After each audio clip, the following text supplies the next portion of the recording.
You wouldn't think scrap metal could be worth hundreds of dollars, but this gadget could tell you otherwise. A lot of scrap metal can contain high amounts of semi-precious metals like copper and nickel. Many thieves are taking notice, and shops like this one are being blamed for buying the stolen goods. Richmond Steel is not in dealing with those types of people. We deal with people that would typically drive in.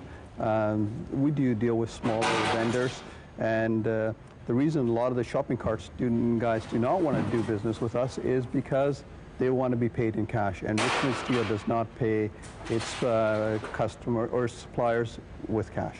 So what most of the people are stealing are things like copper wire, which comes out of a wire just like this, and usually you can steal it from BC Hydro or a pulp mill or anything like that. But this copper, with the price of metal right now, can get quite expensive. Let's see how much this weighs.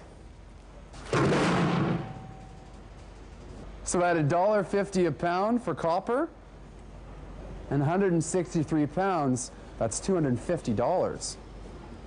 So companies like BC Hydro and municipalities like Richmond are taking steps to prevent metal theft.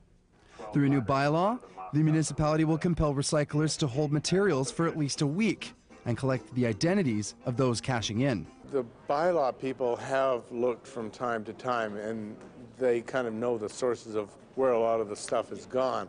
But it's very difficult to do something. I mean, most of the scrap metal dealers, as soon as they get product in, they want to package it up and resell it. So it's, you know, it can be literally here today, and by this afternoon it's out of their yard. But tell that to the people at our recycling yard in Richmond.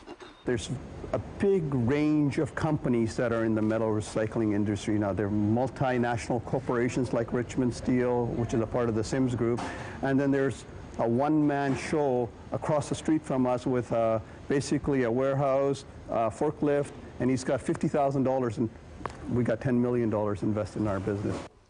The RCMP is working with municipalities all over the Lower Mainland to create similar bylaws. Rob Easton in Richmond for BCIT Magazine. We now have Rob live with us. Rob, what will the RCMP task force you mentioned do? Sarah, the bylaw, or the task force is meant to work with various different municipalities in the GVRD and the Fraser Valley to try and get them to create common bylaws. So a thief can't buy something or steal something in Richmond and then take that to a neighboring municipality and cash in where they might not have a bylaw. And furthermore, BC Hydro is actually saying this is a province-wide issue, and even all around the world, because, for example, a man died in Prince George last summer after he broke into a power plant that he thought was de-energized.